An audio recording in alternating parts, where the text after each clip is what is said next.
Aqui no nosso Brasil, frequentemente surgem muitas e muitas histórias, digamos, assustadoras. E assim também, como muitas pessoas afirmam, inúmeros casos reais que assombraram muita gente.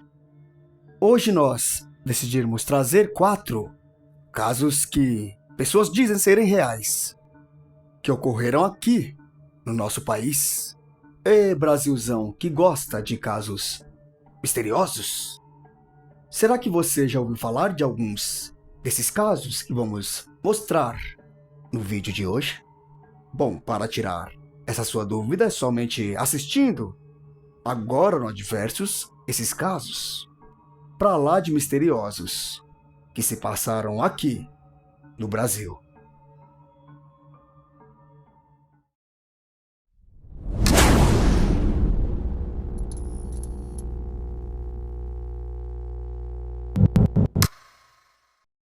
Será que você já não ouviu falar no caso do fantasma da mulher afogada? Um caso que teria ocorrido em 1940, em Macapá, no estado do Amapá. E tudo teria início quando o navio viria a sofrer um naufrágio. E assim muitas pessoas acabaram morrendo nesse acidente. E assim, para marcar o local onde esse naufrágio teria ocorrido, um bloco de concreto viria a ser construído nesse mesmo local onde esse naufrágio teria ocorrido. E esse bloco hoje é conhecido como a Pedra do Guindaste. E sobre esse bloco, uma imagem existe. A imagem de nada mais, nada menos que São José, o famoso padroeiro de Macapá.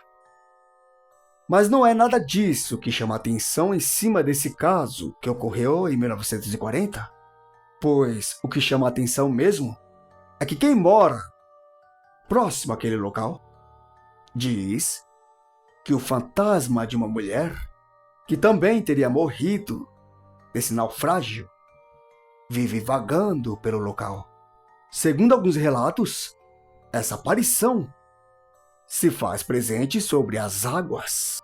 E como se não bastasse esse possível fantasma, essa mulher que teria morrido nesse naufrágio, também grita por socorro. E isso principalmente no horário noturno. Então alguns relatos dizem que a mulher aparece caminhando ou flutuando pelas águas pedindo socorro. E assim como aparece de forma misteriosa, ela também desaparece. Mas existe uma lenda ainda mais assustadora para os habitantes daquele local.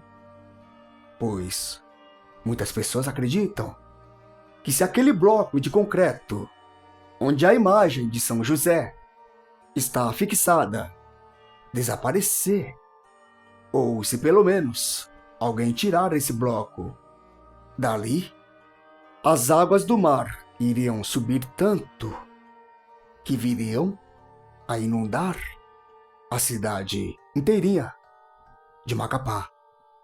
E que por isso algumas pessoas viveriam assustadas por medo desse bloco de repente desaparecer, o que por sua vez iria causar uma inundação completa daquela cidade.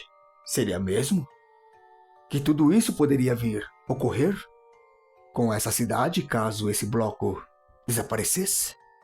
E se você mora em Macapá, já ouviu falar desse fantasma da mulher afogada que aparece com frequência, caminhando pelas águas e pedindo socorro? Uma história sinistra que ocorre em Macapá, não é? Deixa aí a sua opinião sobre isso. Em Goiás existe uma cidade chamada Jaraguá, e nessa cidade também existe uma rua chamada Rua das Flores, uma rua muito famosa para quem mora próximo. Porém, sua fama, podemos dizer que não é nada que viria a ser agradável, tanto para mim quanto para você ou para qualquer outra pessoa. Tudo isso porque sua fama seria por conta do cavaleiro da Rua das Flores. Rua essa que, para as pessoas que moram ali, dizem ser mal assombrada por conta desse cavaleiro, pois nessa rua também existe um casarão antigo, que também as pessoas dizem que lá ocorrem as maiores aparições e também assombrações da Rua das Flores. Dentre essas aparições e assombrações está a do cavaleiro. Se caso você visitasse o local, não demoraria muito para ouvir alguns relatos de pessoas que dizem escutar um cavalo marchando pelas ruas durante a noite. O que também é muito frequente de se ouvir são as esposas, claro, mulheres que já morreram há muito tempo, desse cavaleiro. E muitas pessoas dizem que também já chegaram a avistar esse cavaleiro perambulando pelas ruas, ou melhor, na Rua das Flores. E esse cavaleiro aparece usando roupas que eram vestidas no século passado. E aí, você já tinha escutado algo parecido relacionado ao fantasma do cavaleiro da Rua das Flores? Será que você teria coragem de conferir se tudo isso seria real? Na cidade de Jaraguá, em Goiás? Olha, se você tem coragem, lhe dou meus parabéns, pois eu não teria essa coragem toda. Você já ouviu falar do Teatro Santa Rosa? Esse teatro fica em João Pessoa. Se você conhece o local, sabe que ali é muito conhecido por ser mal assombrado. Dizem assim as pessoas que já frequentaram ou ainda frequentam esse local. Frequentemente as pessoas avistam portas batendo, janelas abrindo e se fechando sozinhas, e muitos, mas muitos vultos perambulando pelo teatro. Um local inaugurado em 1989, mas que o terreno onde esse teatro viria a ser construído já viria carregado por acontecimentos macabros, onde muitas pessoas foram assassinadas e também enterradas por debaixo daquele terreno. Então, isso explicaria o porquê que aparições de vultos são bastante frequentes no teatro, não é? E que essas aparições seriam somente de pessoas que já morreram há muito tempo.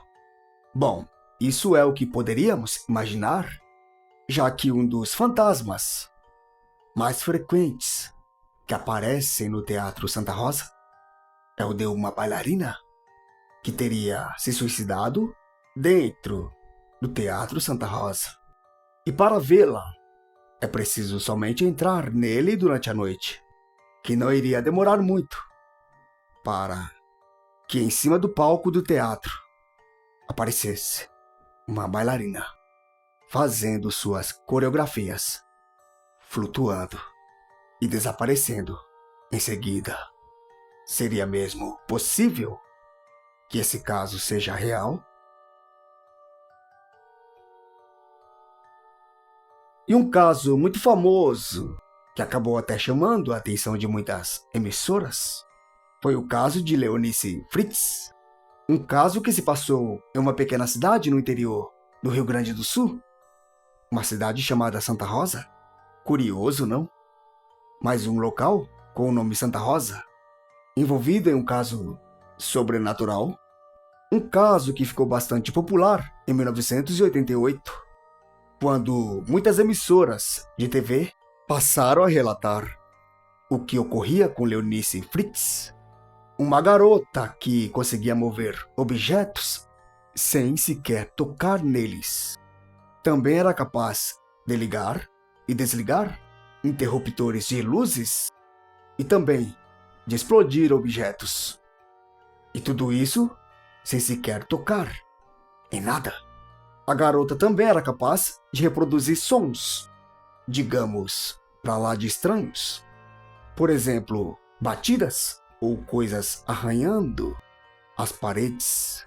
Chamava bastante atenção as coisas que ela poderia levantar, que eram pesadíssimas, sem fazer qualquer tipo de esforço.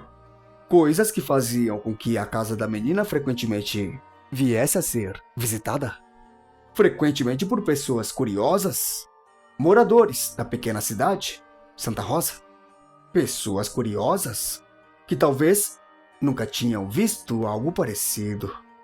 Porém, tantas visitas acabavam deixando a menina retraída, fazendo com que a família chamasse muitas vezes a polícia para afastar os curiosos da cidade. Leonice Fritz cresceu, acabou se casando e passou também a dar consultas espirituais, onde até pessoas de outros países vinham a se consultar com Leonice Fritz. Leonice Fritz, que acabou morrendo em 2010, em decorrência de um câncer que acabou afetando seus ossos. E tenho certeza que você já ouviu falar nesse caso de Leonice Fritz, caso esse que acabou até virando matéria em diversas emissoras.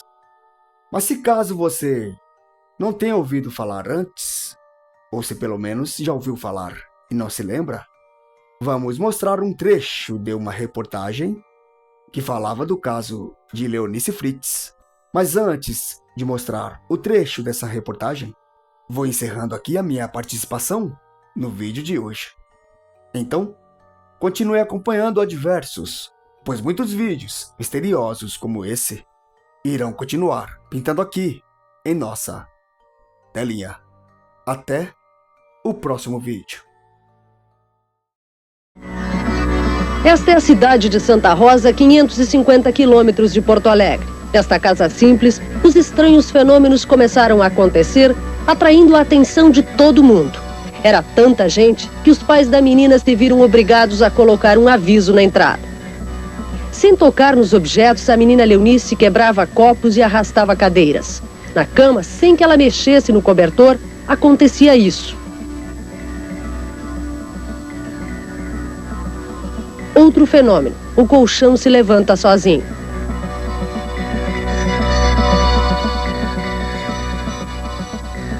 E as misteriosas batidas nas paredes. O padre Divino Friedrich, especialista em parapsicologia, viu os fenômenos de perto e começou a ajudar a menina. Agora, feche os olhos, respire fundo e pense de si para si. Nesta horinha eu vou descansar bem. Eu vou ter uma tranquilidade perfeita. O padre, quando nós fomos para lá, ele disse para não falar mais, porque talvez às vezes acontecia que voltava de novo. E assim, nem falar mais, nem se preocupar, daí não volta nunca mais. O senhor tem medo que volte a acontecer o que acontecia com a sua filha? Não, medo bem não tem, mas tudo está sujeito talvez a acontecer, né? Leonice está com 15 anos. Os pais são pequenos agricultores aqui em Santa Rosa. A menina parou de estudar quando os fenômenos começaram a acontecer e nunca mais voltou ao colégio. Na sala de aula, inexplicavelmente surgiam rajadas de vento. E pelo menos uma vez, um chapéu saiu voando pela janela. Com a repetição dos estranhos fenômenos, Leonice chegou a escrever um apelo. Aqui ela pede uma ajuda a Deus. Diz que quer mudar de vida. E no final pede: não deixe-me sozinha, pai. Leve-me, por favor. Leonice ajuda a mãe no trabalho de casa e quase não passeia. O que você pensa daquilo que aconteceu com você? Eu não sei, eu penso tanta coisa, não consigo descobrir nada, né? O que você acha que era? Força da mente. Leonice mostra os desenhos que fazia na época dos efeitos. Uma coisa estranha para ela. Como é que você fazia esses desenhos? Fazia de noite com o olho fechado e pegava a caneta e desenhava. Não consegue fazer de novo? Não. Para você nunca mais foi ao colégio, você não sente falta dos seus colegas, da professora? Sinto. Sente saudades? Sinto. Não pensa em voltar? Talvez um dia. Há uma diferença de como você era, de como é hoje? Você é diferente ou continua sendo a mesma menina? Só mesmo, né? Só que os pensamentos são diferentes. O que você pensa hoje de diferente? Tudo, né? Naquela época só ficava pensando, ficava grilada com aquilo, hoje não. Com a ajuda de parapsicólogos, ela diz que os fenômenos pararam de acontecer. O padre Divino Friedrich foi quem ajudou Leonice. Ele conta como fez o tratamento. Eu fiz o mesmo tratamento fazendo-a entrar no inconsciente, um relaxamento neuromuscular. E ali, quando ela esteve neste estado, eu dei as sugestões que ela agora estaria curada, mas teria que seguir minha orientação. E minha orientação era no sentido de ela se sentir curada e colaborar com a minha sugestão.